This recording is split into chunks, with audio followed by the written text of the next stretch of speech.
Hello everyone, my name is Ivo and welcome to Cooking with the Koyas. So glad you joined me today, folks, because today I'd like to share with you my recipe for making pizza.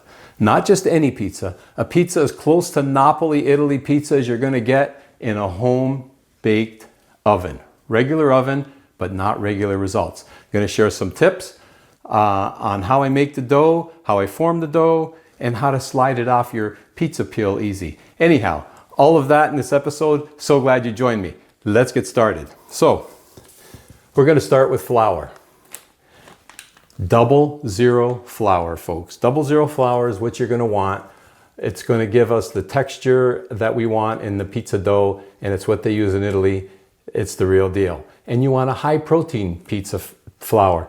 This 00 flour right here is a Manitoba 00 unfiltered white. This is the ticket right here. It's the best flour that I found. It's over 14% protein. Perfect. Hard to find. This one is 13% protein 00 flour. Excellent also for pizza. You want anything 13% and over. So because this one is more readily available, we're going to make our pizza with this flour today. Like I say, because it's readily available. So, weigh scale, folks. You have to weigh. Okay, using cups and measurements for your flour doesn't cut it. So we want to weigh out 190 grams of this 00 flour. So 190 grams. And I'll put the conversions down below in the description for you. 188, 189, and 190. Okay, so we have 190 grams of 00 flour. To that, let's add our other dry ingredients. You've seen me use this, folks, in my bread recipes, and you've also seen it in my other pizza episode, diastatic malt powder. Folks, this is one of the keys to making a good dough. It's like a superfood for yeast, and it enhances the flavor and adds some coloring. It's perfect. You don't need sugar, but 1 teaspoon of diastatic malt powder. It's not expensive and readily available, easy to find. So in goes a teaspoon of diastatic malt. Next, yeast. What I like to do, folks, if you can find it, I like to use a pizza yeast. Why not use a yeast specifically designed for pizza? Now, if you can't find that, a regular instant dried yeast or active dried yeast, perfectly fine as well. But again, I'm always looking for that edge for the better pizza, so I'm going to use the pizza yeast. Use better flour, use good ingredients, and have better results. So, 1/4 teaspoon, that's all you need. 1/4 teaspoon goes in. Outside of that, I give it a little mix. All right. Now, you may recall I added 190 grams of flour, the 00 flour. What I have here, folks, 190 grams of warm water. Warm, I mean, I put it in the microwave for 15 to 20 seconds. You want it around 90 degrees Fahrenheit. So, in goes the water. So now I've got my water and flour in here. Quite simply, all we're going to do now is give it a mix. So what we're doing, folks, is we are making what is known as a Poolish. Now, just keep mixing until all the flour is absorbed with the water. So with the Poolish, this is going to actually sit overnight. So the other recipe, if you tuned into my other pizza episode, it's a great episode if you want pizza for the same day. You know, you decide within 2 hours you want pizza. Well, you can make a great dough within 2 hours, and I'll put that link in the description for you, because that's also a great option for last minute pizza. It's fantastic pizza for same day. But if you know you're going to have pizza the next day, plan for it by making a Poolish the night before. So, it's not a dough yet, it's very runny. That's our Poolish. So, quite easily, I'm going to take this Poolish and we're going to put it in a container, put a lid on it, and we're going to let it sit overnight for 12 hours. So, the Poolish is going to add flavor to your, pizza dough. But probably one of the more important things that it does by doing it the night before and letting it sit for 12 hours, pizza doughs that are made with a Poolish or with a dough that's been fermented for 12 hours are easier to digest than a pizza dough that's made same day. Alrighty, so lots of advantages to using a Poolish. There we have it there. You can see how high it is. It's not that high. Here's my markings. It's below the half-liter mark there, if you can see that. And it's going to rise overnight. We're just going to let that sit now on the counter at room temperature, and we're going to come back to it 12 hours later. But making the Poolish is key, one of the keys to a good pizza. We're off to a fantastic start with what we've done so far. So we're gonna let it rest. We'll fast forward, we'll come back in 12 hours. Here I am, 12 hours later. Let's check out on our Poolish and take a looky there, folks. I put an elastic around where we started 12 hours ago, and look at where it's come up to right now. It's come all the way up to the 1 quart mark. So it has really, really risen nicely. This is also known, folks, as a preferment, which, as I said earlier, adds amazing, amazing flavor to your dough.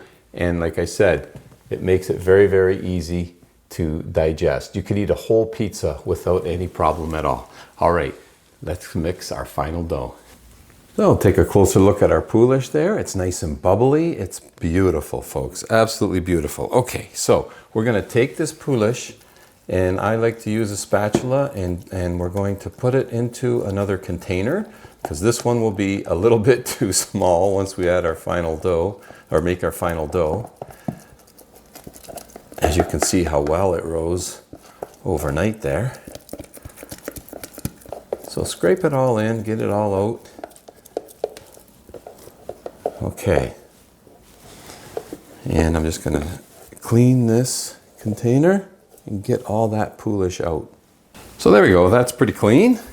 Okay, and normally, folks, I would have started in a big container, but I wanted you to see that rise. So that's why I started in the smaller container. And also, if you go past 12 hours, it's fine to go 13, even up to 14 max, okay? But 12 is ideal. All right, so to our Poolish, we're gonna add here, I have 55 grams of water. And it's warm water, about 90 degrees. So depending on your microwave, 8 to 10 seconds, and it's fine.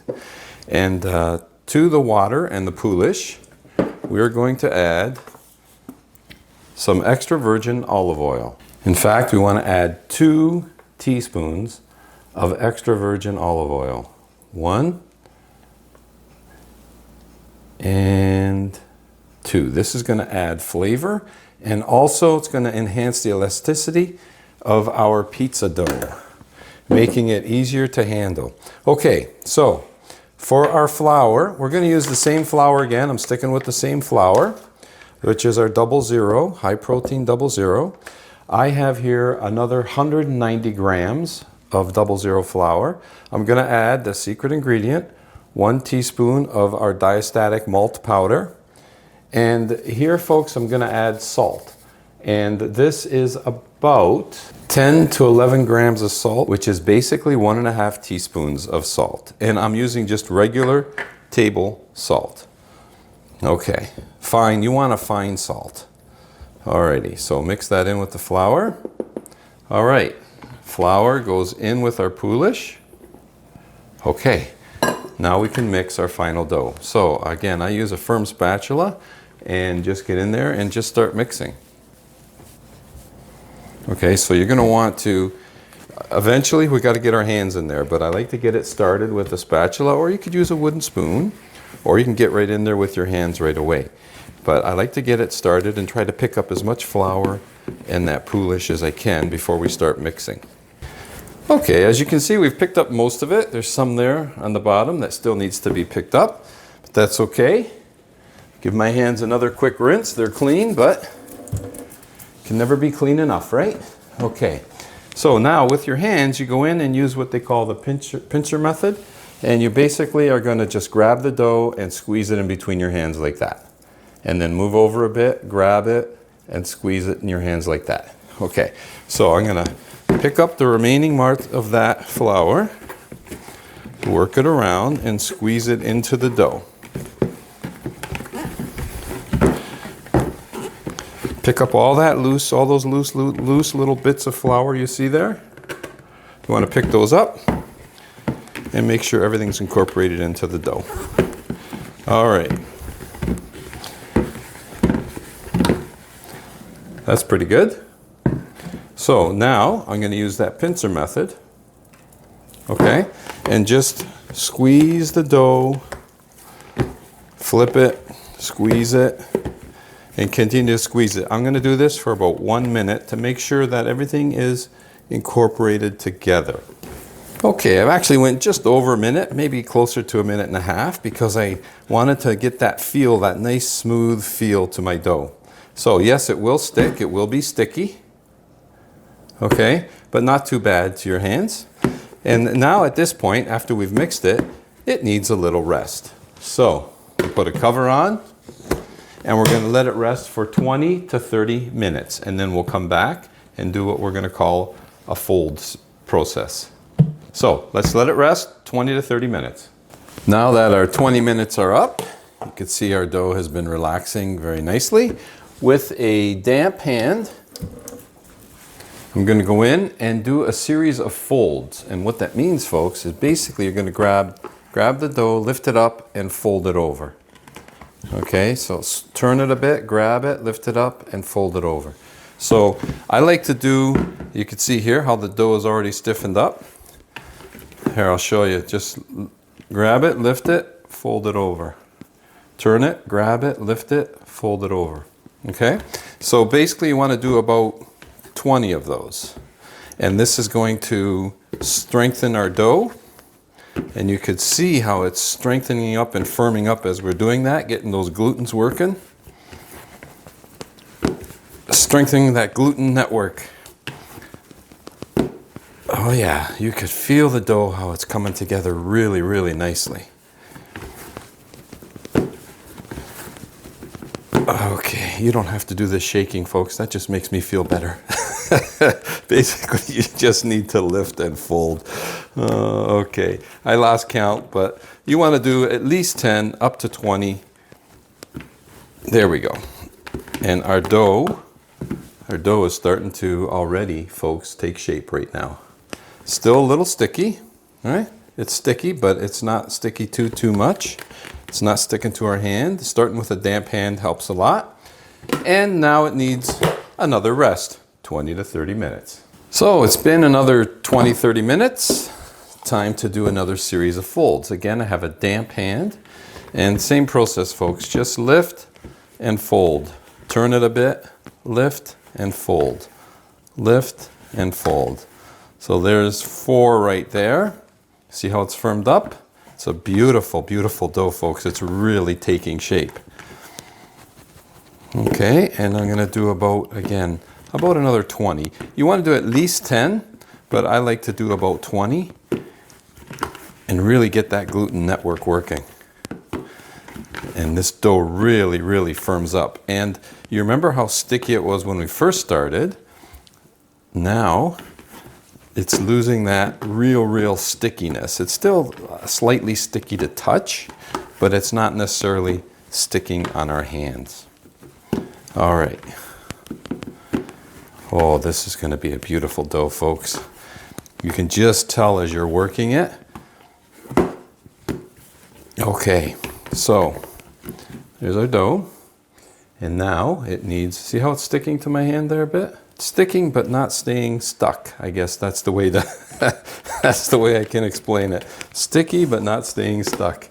All right, lid goes on and it's gonna sit and rest. Now it needs a longer rest, folks. So it needs about 5 hours. We're gonna let it rest. I'm gonna go about my day and then we're gonna come back and make our final dough balls. So I will also cover it, makes me feel better. There we go. And we will come back at you in 5 hours. It has been just over 5 hours And let's take a look at our dough. And I would say, folks, it's looking mighty fine. Okay, so a little bit of flour on the surface, just a little bit.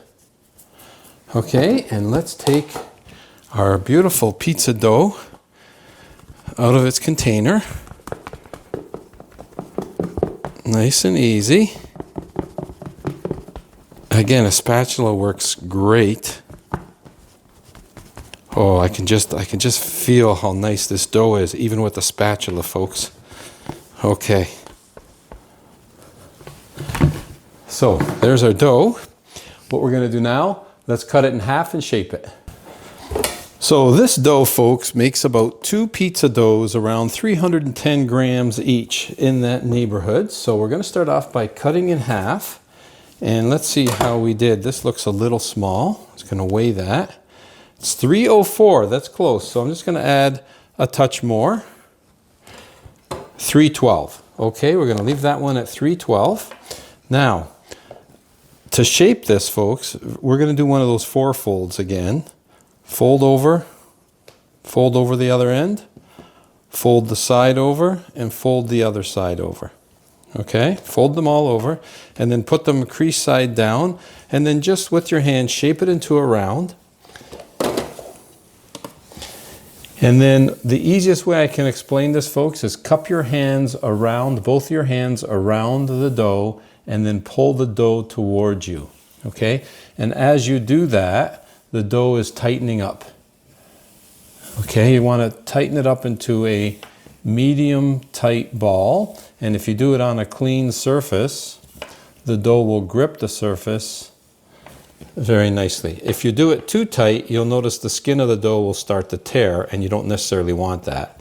But there we have one beautiful pizza dough right there.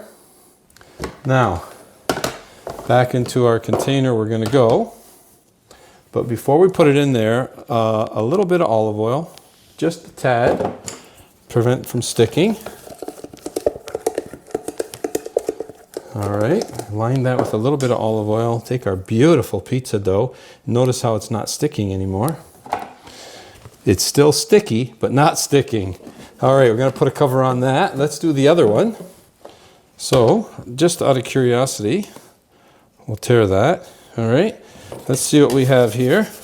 Should be around 310, somewhere around 310-ish. 317, okay. So this one's going to be a little bit bigger. So I could have probably did them both about close to 315. All right, we do the 4-fold, and then we do the shape. Pull towards you and shape. There we go. Beautiful. And it's now a medium tight pizza dough ball. There we go. Our second dough ball is now ready. So again, just a tad bit, not a lot, just a little bit of olive oil. Okay, and in it goes. If you want, you can also put a little bit of olive oil on top. If your container is not really airtight, but it's not essential. Okay, so there we go. Our 2 pizza doughs are now ready, for 2 things. One, if you're not making pizza today, you can take these and put them in the refrigerator. They will keep for 2 days easily. So you can make pizza tomorrow or the next day, and in fact, they'll develop even more flavors. But if you're going to cook the pizzas the same day like we are today, we just let them sit and rest for 1.5 to 2 hours, around 2 hours, give or take. So we're going to let these rest for 2 hours, and we're going to make pizza. It's been just over 2 hours, and our pizza dough, folks, has been resting very nicely and waiting patiently. So the oven is preheated to 500 degrees. I've got my pizza stone in there. It's been preheating for probably about 45 minutes now. You want at least 30 minutes of a preheat, 45 minutes, even better. Okay, so let's take one of these pizza doughs out. Now, first thing, I have a pile here of durum wheat semolina. That, folks, is what we're going to put our pizza dough on. Okay, it's not cornmeal, it's germ wheat semolina, the same ingredient they use to make pasta. And keep the same side up that was up in the container is up there. Now, that is one of the keys to sliding off of our pizza peel, and it doesn't change the flavor at all of our peel. If you use cornmeal on the bottom, it's going to actually taste corny and it's going to have that crunch. It's totally, totally different. A lot of people use flour, and they put a lot of flour on the pizza dough, and they turn the pizza dough upside down and right side up, and they cover it in flour. But all you're doing, folks, is adding a lot of raw flour to your dough, and then when you put it in the oven, it burns and it turns the pizza taste incredibly. So avoid that. Do not use flour for the dough. I'll show you where we will use flour. Now, this is the pizza peel I'm going to use. If you have, best pizza peel is one that's kind of waxed or has a shiny finish, a slippery finish. Those are the best pizza peels. This one does not. This one has more of a rough finish. So what I do here, speaking of flour, I'm going to put a little bit of flour on the peel, but all I'm doing here is seasoning the peel. I'm getting the flour to go in between all those rough spots on my peel, okay? Which is a big difference than putting it onto our pizza dough. So we're just gonna fill in all those cracks. There we go. I can remove any excess flour. All right, that little tiny bit there is absolutely nothing, okay? So our peel is seasoned. Now, I'm gonna use a little bit of olive oil on my hands. And again, the semolina is the key. So we're going to start from the middle and just push our way out. And you don't poke it like you're poking a focaccia. You're using more of the flats of your fingers to push it out. And just turn the dough around and work it. And then I like to lift it up, move my semolina around, okay? And continue to do that. Work it around, leaving yourself a nice crust. And then you can, with your hands, start to turn it. And then I'll show you what I like to do. Once you get it a certain size, now this is going to make easily an honest 12-inch. It's going to make a 13-inch pizza because we have around 310 grams of dough. But I like to now pick up the pizza dough and just roll it and let it hang and let it hang by its own weight. And when you do that, it starts to stretch. So it's just a simple way of stretching that pizza dough. Okay, so just work it around. You're more or less only holding the area where the crust is. And that way you have the whole pizza dough, the weight of the pizza dough pulling down on the pizza. So there we have it, okay? And we're gonna make it bigger than that. Again, with your hands, you can stretch it a bit more. Okay, and the bottom is now completely covered with this semolina. Again, that's a key. Now you see a little bubble here. We're gonna just poke that so it doesn't burn when it goes in the oven. Okay. Again, I'm gonna pick up the dough and we're just gonna let it go by its own weight. Work your way around. This is not hard to do, folks. It's actually very easy to do. And because we use that nice high protein 00 flour, we put that little bit of olive oil in, we got ourselves a nice strong dough. Okay, so that's a nice thin, that's gonna make a nice thin crust. We'll put that on our peel. Okay, that's an honest 12 inches, a little bit bigger maybe. If you want, you could stretch it out a bit more, as you wish. Okay, but we're gonna put that right on the peel. I will stretch it a little bit more. In fact, I'm gonna work it just a little bit more. It'll be a little bit thinner and just a bit bigger. Okay, I'm happy with that. There we go, now we're talking, folks, right there. Okay, so let's put some toppings on. Okay, so there's our pizza dough. As you can see, it's sliding around very nicely. So the first topping, I like to drizzle some extra virgin olive oil and just brush that on your dough. So first ingredient, extra virgin olive oil. Now, of course, toppings you can do as you wish, but today we're going to do your basic cheese, pepperoni, and mushroom, but I'm going to do something a little different with the mushroom, and I'll show you. Here's my sauce. Now, I mentioned before, I do have another video out there where I use a same-day pizza dough, and I give a ton of tips on that video. If you get a chance, watch that, because I also show how I make my sauce, and this is another key ingredient right here. I will put a link in the description for you to that other video. Okay, that's enough sauce right there.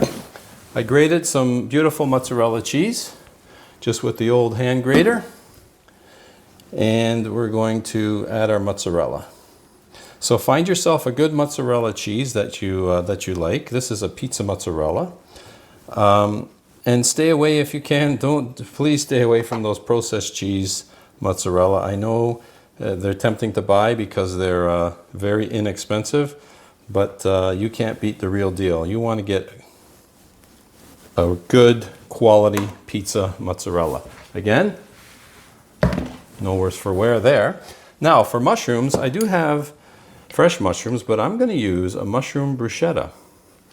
So this is amazing, adds amazing mushroom flavor to the pizza. Okay, now of course if you don't have this, just use regular mushroom, or use again any toppings as you wish. But what I found is I use a little bit of this mushroom bruschetta, and boy does it add a lot of flavor. Okay, next I have some olives here, some green olives, and I'm going to sprinkle a little bit of olives. I don't want to necessarily overdo it with the toppings, so I'm not really going really heavy with the toppings. All right, and now I've got a little bit of hot pepper. Again, I'm only going to put a few. So I sprinkle a little bit of hot pepper on. All right, and then get yourself a good pepperoni, one that you like. Once you have a good brand that you like, stick with it. And we're going to put our pepperoni on.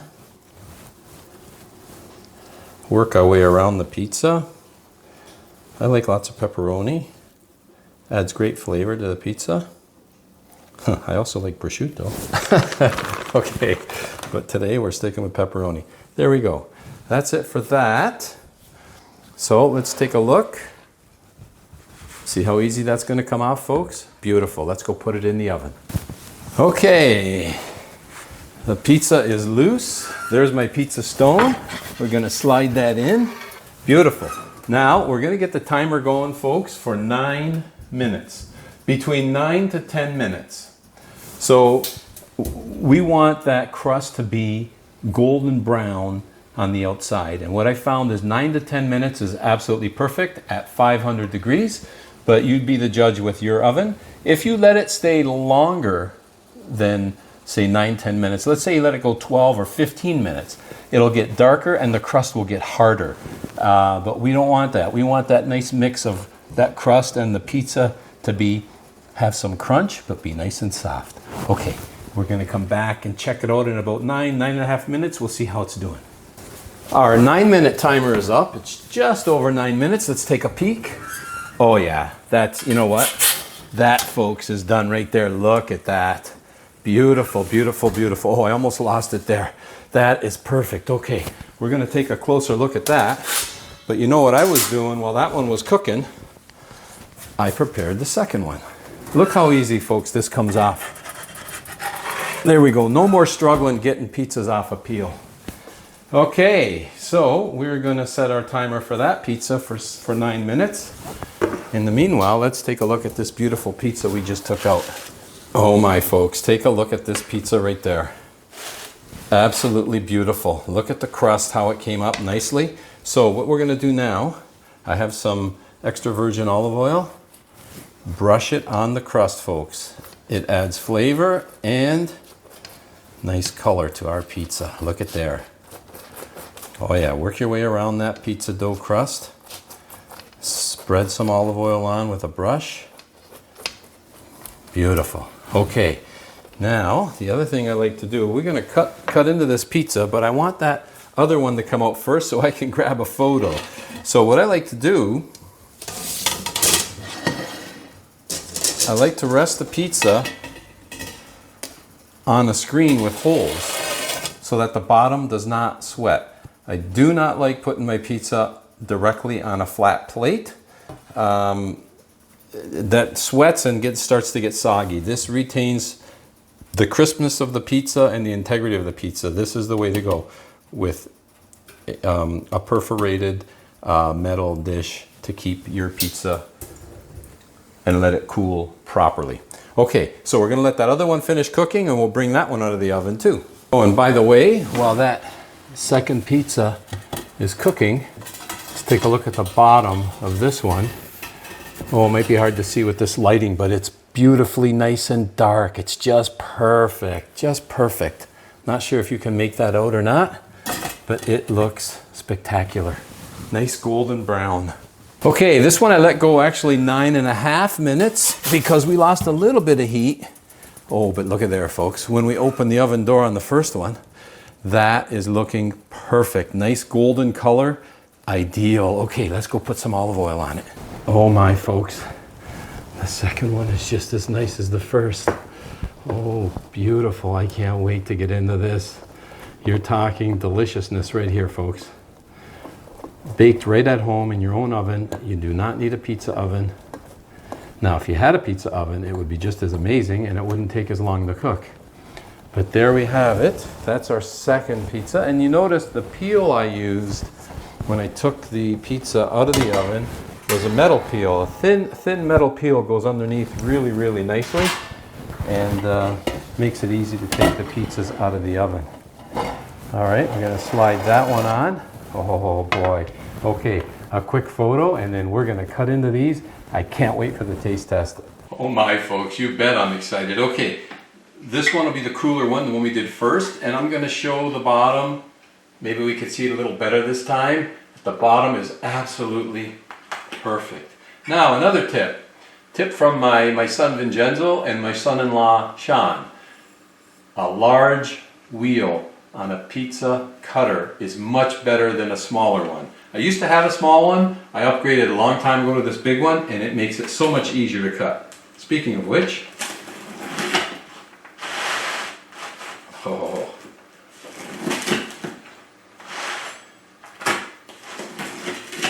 this, folks, is going to be nothing short of delicious. Oh my. Okay. So let's put it back on our cooling rack. There we go. Wipe my hands a bit here. All right, so let's take a look. Look at this piece right here. Oh boy. Oh, look at that. Look at this crust, folks. I'm gonna get up and have you take a closer look. Here we are here. Absolutely beautiful. The right softness, the right crunchiness. Just perfect. The dough rose very, very nicely. Look at that. Just spectacular. Okay, now the taste test.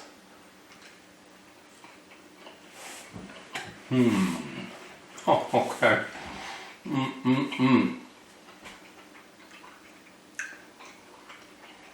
Spectacular. Let's try the crust. Just the perfect amount, folks, of crunch and that beautiful softness from the 00 flour. Spectacular. Oh my goodness. Right at home, folks. This is as close as you're going to get to Napoli. In fact, if you have a pizza oven, you're going to have Napolitan pizza right there, because that's all this pizza is missing is a 700-800 degree oven. But I tell you what, a 500 degree regular oven right in your own home, nothing short of fantastic. Absolutely delicious. Now the process that we followed, I've used from a book that I got from Ken Forkish. on bread making. It's a great book. I'll put a link in the description for you. The recipe's not in that book. The recipe, of course, is mine, but I follow his process, which I really, really like. And I hope you give this recipe a try. You will not be disappointed. It is absolutely delicious. No more takeout for you. Oh. Spectacular. Cheers. You gotta give this a try. You absolutely have to give it a try.